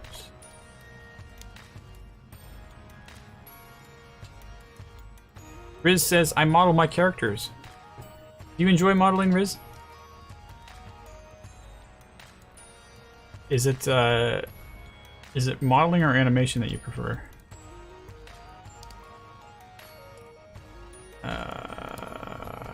Plug in. Oh yeah, same problem as before.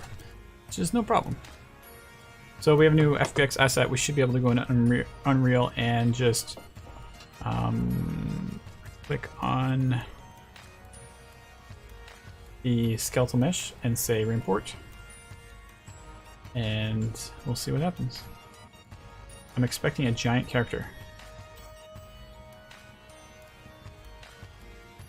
No. That's too bad. No, we got a messed up character. Oh yeah, so it's basically this is really interesting. So what we got now is a smaller character than before. They don't change. Well, no, that's not necessarily true. Okay, we actually probably do have a bigger character. I think I've got it all backwards. And the reason why it didn't change was because of that TO ref pose that I was talking about before. And the update skeleton reference pose. So I turn those ones on. We can go re-import base mesh, and it will reconfigure the sizing and positioning of these default joints, hopefully. And we will get a giant character. There we go. And then I should also see giant characters in our scene. Excellent. Okay.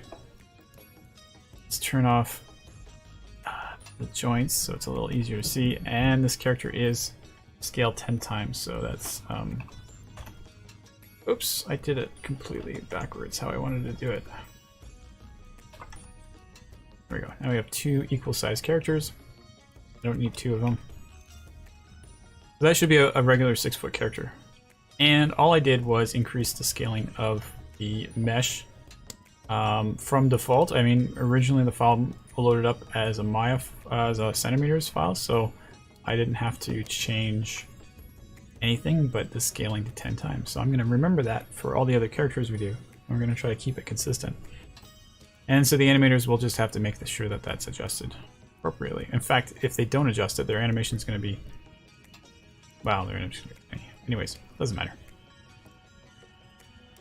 I don't need to save this, but...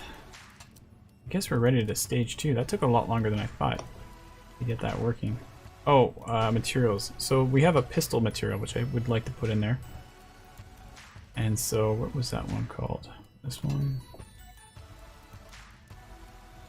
And we'll drag in those 3 textures.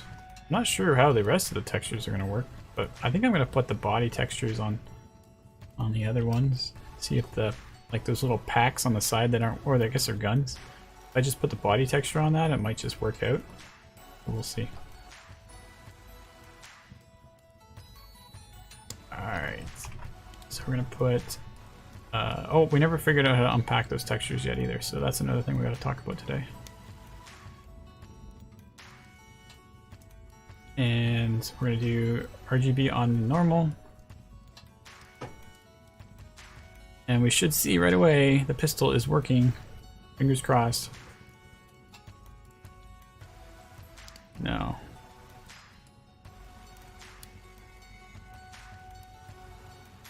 It's weird. Thought that was just going to work. Take a look at the skeletal mesh.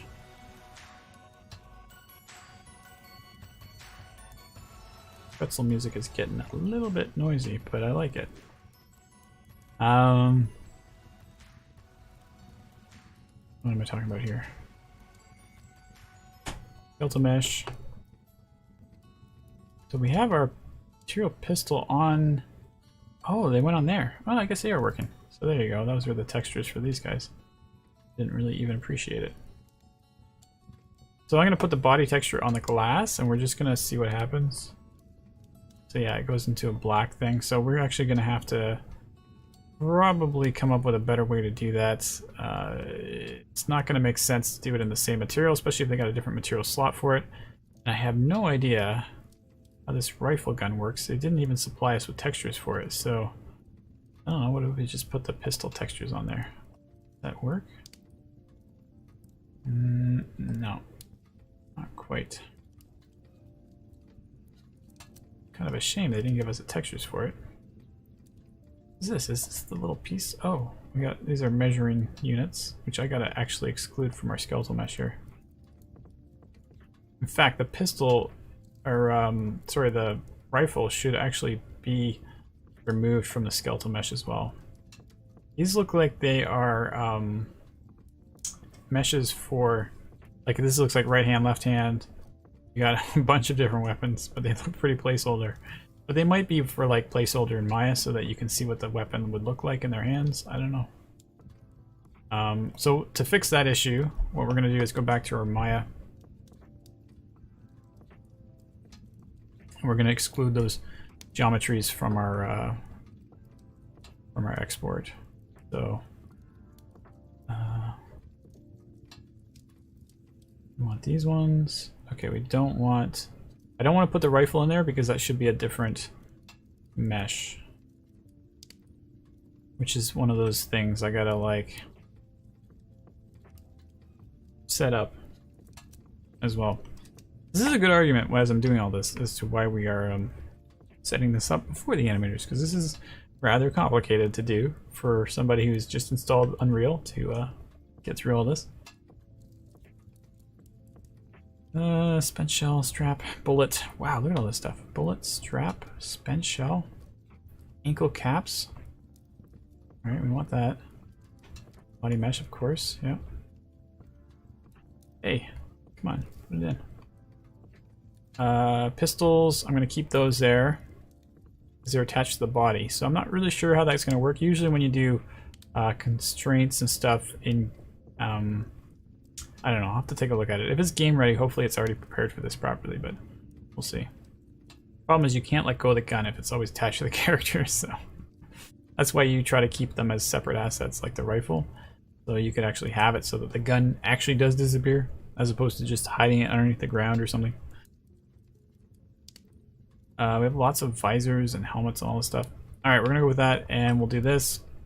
Oh, we had all those. Oh yeah, these are all the hidden prop meshes. That should be gone. Oh, we have these as well. Eyes, head, mouth cavity. Those are good. And honestly, what we should do is create a selection set for this. I know that sounds kind of confusing, but here we have a selection set called skullchaser face controls. Skullchaser controls. What I want is a selection set of the skeletal mesh export.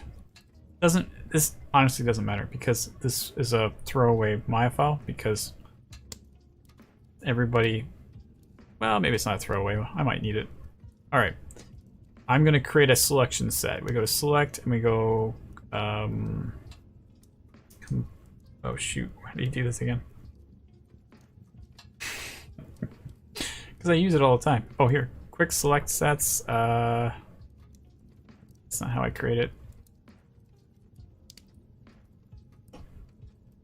How do I do it? Create, there it is. Create sets. Selection set.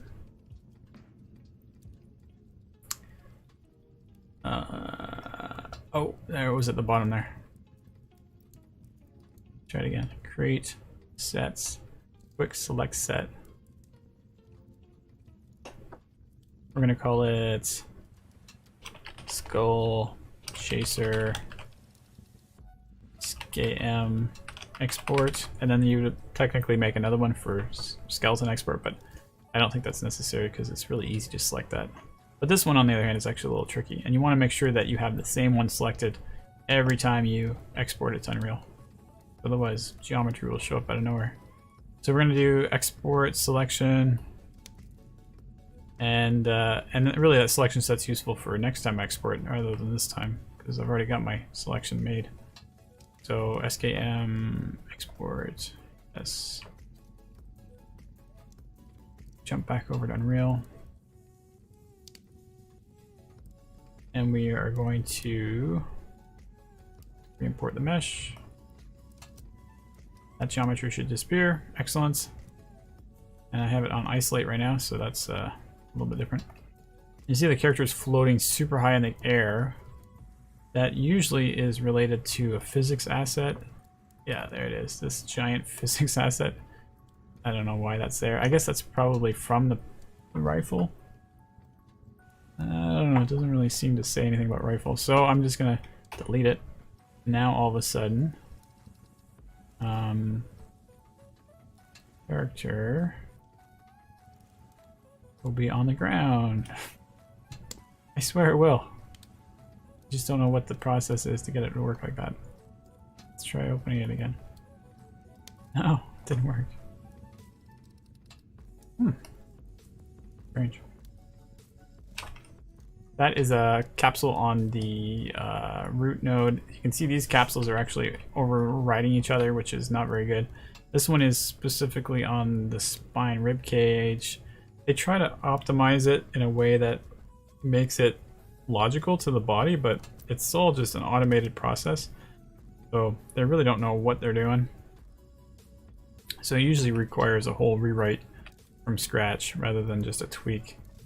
And you can just pick where's our skeleton? Bones. You can pick what joint you want to attach a particular piece to. So for example, the leg 01. Oh yeah, but you got thousands of twist joints. So you'd create a new capsule and scale it down. And they've added features for mirroring it and stuff, which is a bit better. But I don't do this very often, to be honest. I've done it like once they rewrote the whole physics layout. This used to be fairly primitive and frustrating process once upon a time. And once they rewrote it, I gave it another go to see what it was like, but it was still like needed a fair bit of work at that point. But if you spend a lot of time with your physics assets, then you can get them to ragdoll and they actually look kind of cool. do you do that mirroring? I forget how to do that. I don't know if it's worth figuring out. Here's all these cool constraint hinges and stuff, which another thing I gotta do, which I've forgotten how to do now. Alright, I'm gonna give up on the mirroring thing. But there's like all these crazy tool sets that you have to work with. Oh, here it is. Tools, maybe. Regenerate bodies. Oh, interesting. Oops. And they've sort of rewrote that whole process so that it's supposed to be a lot easier now. Ooh. Files. Anyways, it doesn't even matter because, you know, unless you're actually ragdolling your character, it doesn't matter what the physics is. I do wish that the character wasn't floating super high in the air anymore, but I'm not sure what I have to do to make that reset. By re-importing the base mesh. See what happens. Nothing.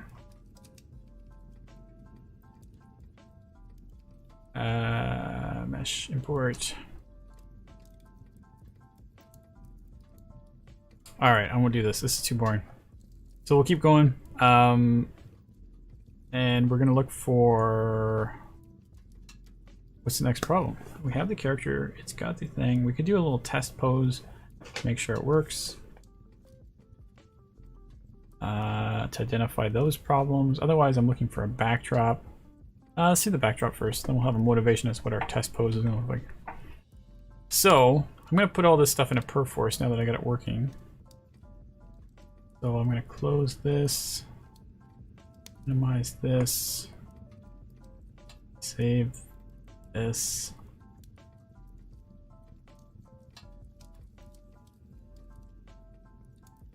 And then we're gonna jump our way over to Perforce to do a really boring submission. I mean, some of these assets I could submit through Unreal, but the ones that are in the source folder are not visible from Unreal, so I can't actually submit them from there. But we want textures. We want we don't need the FBX files. Wait, what are these? These are more textures. Pistol, pistol, body, body, skullchaser. Oh, those are the preview images. Okay, I don't want those. I don't need those, I mean. We don't need the FBX down there either. We're just going to get the textures. Oh, we don't need the zip. Well, we'll put the film version in, I guess. This is, I guess in theory, this is going to be the asset that goes into...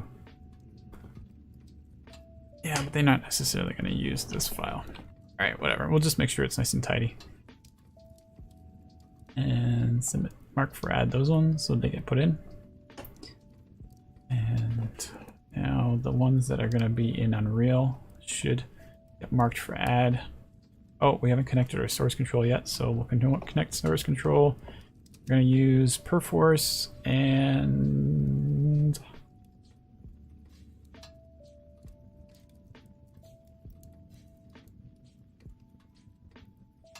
Luckily, it already knew what workspace it was. Accept settings. There we go. That was easy. And now we want to mark these for add. So mark for add. And I could submit it from here, but I'm going to submit it from here because then I'll include everything. Adding first pass of skullchaser. And we'll submit that.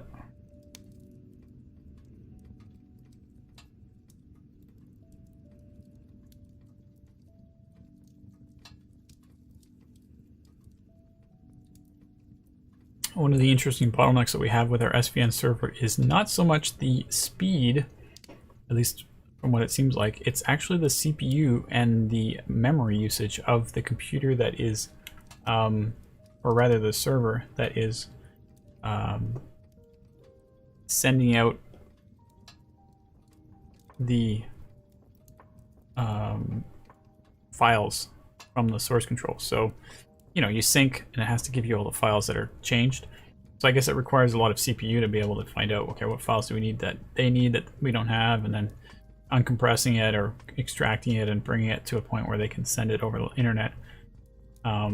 And so that's the bottleneck that we're finding right now. But it's probably because we picked the cheapest tier of server and we found a bottleneck. So we may have to upgrade our tier so that it's something that can actually provide students files within, you know, their lifetime.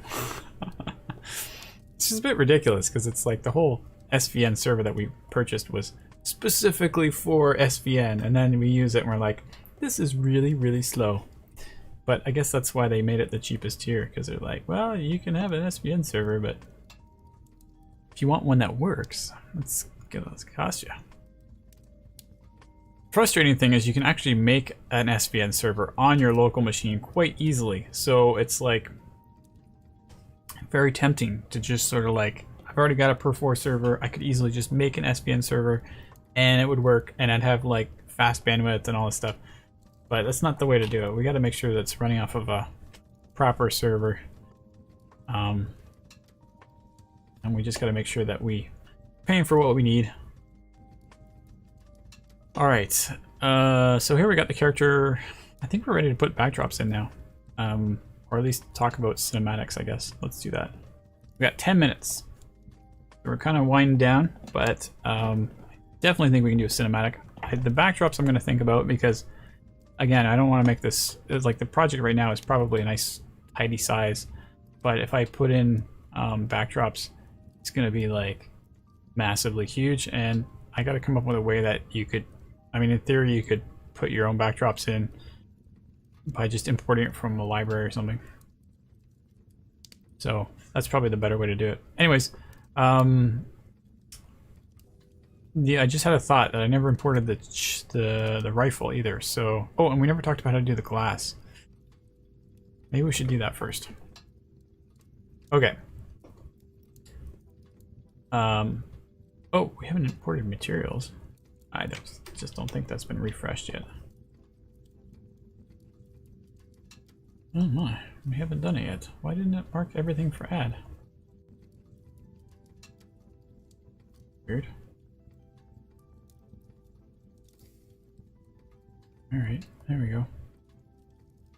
Oh, and we forgot to unpack the textures. Oh man, we got lots of stuff to do. Okay, let's just focus on that. We're not going to get to the cinematic stuff today, because kind of probably want to do that more carefully anyways. I don't want to just rush it together. Plus we've covered cinematic stuff many times. So we're going to talk about how to get the unpacked textures sorted out. And all I'm going to do for that is just basically look for the material, the body one. We're going to network it so that it shows up in here. And I'm going to be disappointed because I'm realizing that they didn't actually assign the body texture any other materials. So that's still leaves me in the dark.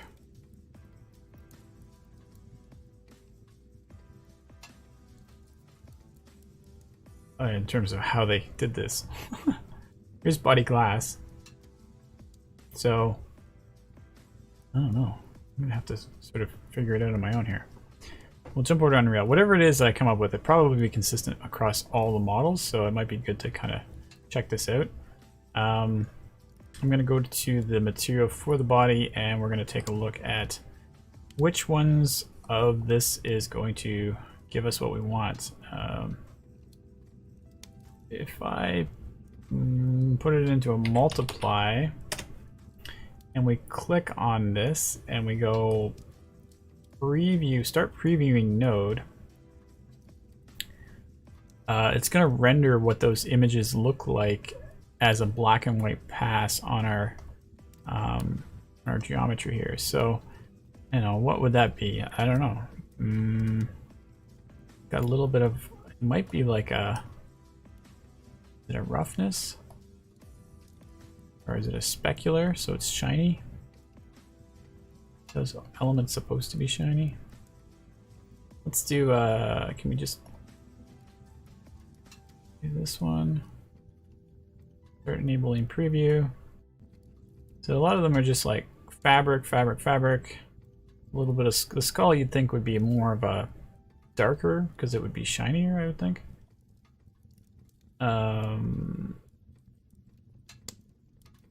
But it's not really. It's this stuff up here. What is this? I don't know. Black stuff? Alright, well, we'll do green, and we'll see what that looks like. The green is definitely darker around the eyes. What? Ugh, what is that gonna be? That actually looks like an ambient occlusion or something. Because it seems to be in the crevices. But we don't really do ambient occlusion. Oh, we do have ambient occlusion.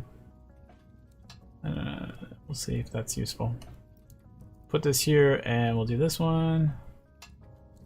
It's totally black. Alright, so blue, there's no blue in this channel. They only packed it with a red and a green. Or the blue is like, it could be like emissive color or something. There's just no emissive. I'm gonna put this into roughness. We'll see what happens. It might end up being really shiny. So we're gonna put, we'll stop the previewing.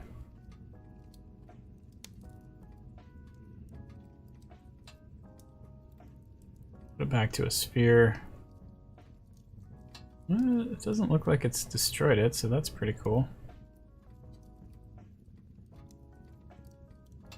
And we'll take a look at it in the, we should really take a look at it in the skeletal mesh preview.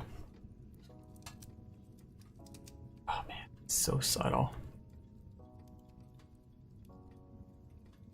Like, is that the right answer, or was it supposed to go in a spec? The spec doesn't really make sense if you don't have metallic turned on. So, but I don't think this character is going to be too metallic-y, so.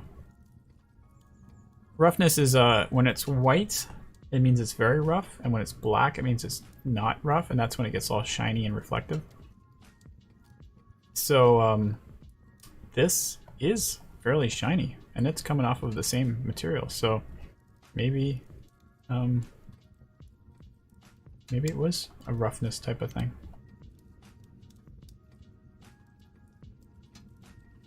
If these are rough or anything. Realized I turned down my music and I lost it all. It disappeared. So we're gonna go with that because I'm running out of time and that doesn't really seem that interesting. So we'll move on to the glass part. So I'm gonna assume that, I don't know, ambient occlusion and roughness. We'll see if that makes any sense later. Some of the other textures may be more complex because you'll have characters that need more than just that. They'll be shiny characters or whatever. We'll really be able to identify it. In theory, we could make this into a parent material. So I just keep swapping out the same thing. It's not even that bad of an idea. It would mean that these would have to be parameters.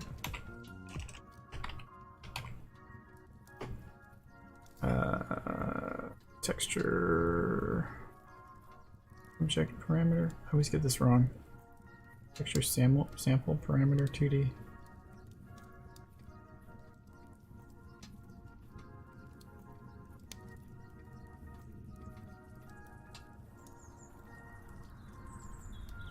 What's the texture object one called? Texture object. I mean, what does it do? I mean, parameter. Texture object parameter that has an output of a texture material object, which would, I think, go as a texture in here. You could put that in there. And because it's a parameter, it would override the input. So I think that's probably the better idea. And we're gonna make it, I don't know what we're gonna make it. What does it do? This is the normal map. So normal map of the body. And we would just do the same thing for these ones as well. And so why we're doing this is to create a material instance that's going to be body normal. I don't know if it says, no, body doesn't matter, it's just normal.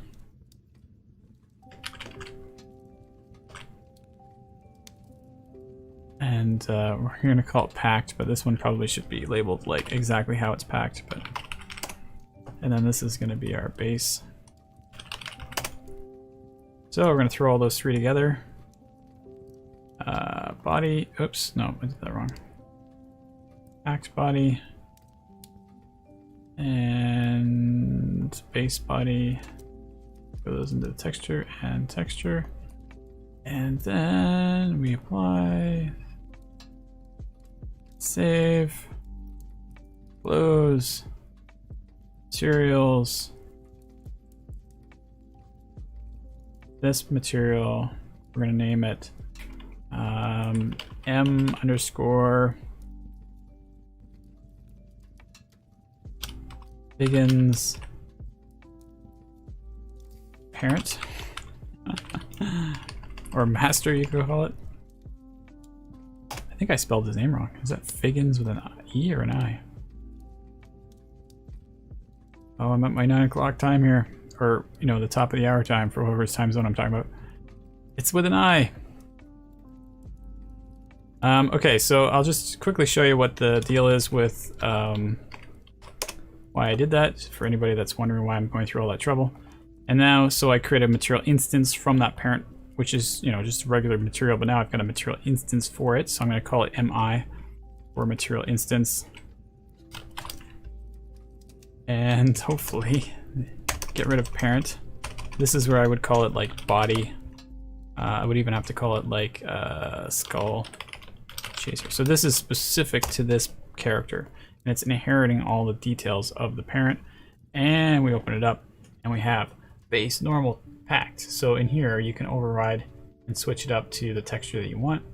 And this is all the stuff that we've set up. And the reason why I'm doing all that, because it seemed overly complicated, is because down the road in the parent I'm going to start changing the wiring and modifying it, but every instance that's referencing it is going to automatically get all those updates. So I can make this actually really quite complex down the road potentially, and it would save me from having to go open up every single material and change each one individually. Now what I didn't really address was, you know, what was I going to do with the glass, and I think in that case it's a little more complicated, so I don't know. I might need to think about it a little more. Definitely not something I can handle right at this very last minute second. So I'm gonna leave it there. But you know, it was a bit of a grind, I guess, getting through all those files and assets at the end. But I think this is sort of a stepping stone of where we're heading down the road with getting assets ready for people. And I think it's nice to get these 101s videos out there every once in a while for people that are just getting a first glance at Unreal. And you know, it's productive for me too, because I'm getting stuff done. So next week we're gonna do a little more of this, but we're also gonna try to explore something new, make sure we don't just do the same thing all week. And I'll come up with something eventually. Eventually we're gonna talk about the iPad and the facial recognition stuff, but that's not gonna happen next week unless my delivery is early. So we'll find out next week whether or not that's true or not. Anyway, I'll leave it there. Thanks for everybody who's showing up and commenting, and hopefully you found it interesting. Hey, we got Dave's still here. Good. And I'll see you guys again next week. Take care, everybody.